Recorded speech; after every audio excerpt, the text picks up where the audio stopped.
போனாலும் போட்டாயா ஏரிக்கு மட்டும் நினைக்கவே மாட்டேனுமே. எந்த ஊர்லயும் ஏரிய மட்டும் வெடிக்காட்டு கூட போக மாட்டேன். என் வீட்டுக்குள்ளே போயிட்டுவான்.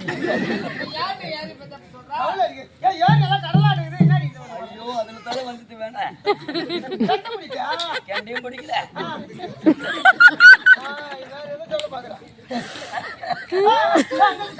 வணக்கம். நல்லா அந்த பொண்ணு நல்லா அண்ணா தெரியல இஞ்சி பாருங்க பாக்குற நம்ம இஞ்சி பாருங்க என்ன பண்ணும் நல்லா தான் ஆடுறேன். என்ன வரேன் நான் நல்லா இருக்கிறேன். எனக்கு கடவுள் பிடிக்கல. எந்த கடையில் அடிச்சு வாங்கிட்டு